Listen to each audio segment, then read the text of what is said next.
غزہ شہر اور اس کے آس پاس پہلی بار قحط کی باضابطہ تصدیق کر دی گئی ہے۔ یہ اعلان اقوام متحدہ کی حمایت یافتہ فوڈ سیکیورٹی باڈی IPC نے کیا ہے۔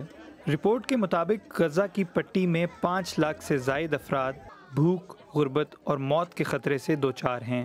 خدشہ ظاہر کیا گیا ہے کہ یہ تباہ کن حالات اگلے مہینے دیر البلح اور خان یونس تک پھیل سکتے ہیں۔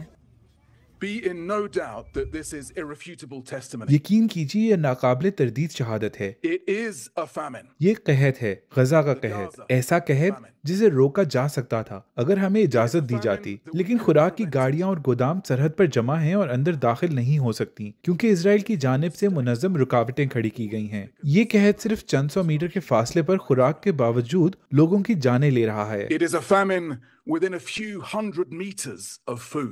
اسرائیل کی وزارت خارجہ نے اس رپورٹ کو مسترد کرتے ہوئے کہا ہے کہ غزہ میں قحط موجود نہیں ہے اور اسے حماس کا پروپیگنڈا قرار دیا ہے۔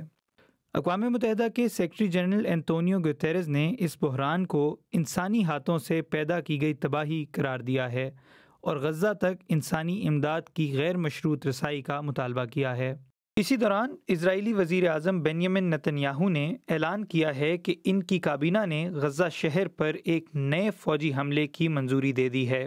اسرائیلی فوج کا کہنا ہے کہ ڈاکٹروں اور امدادی کارکنوں کو پہلے ہی اطلاع دی جا چکی ہے کہ وہ انخلاء کی تیاری کریں کیونکہ کارروائی وسیع پیمانے پر ہوگی۔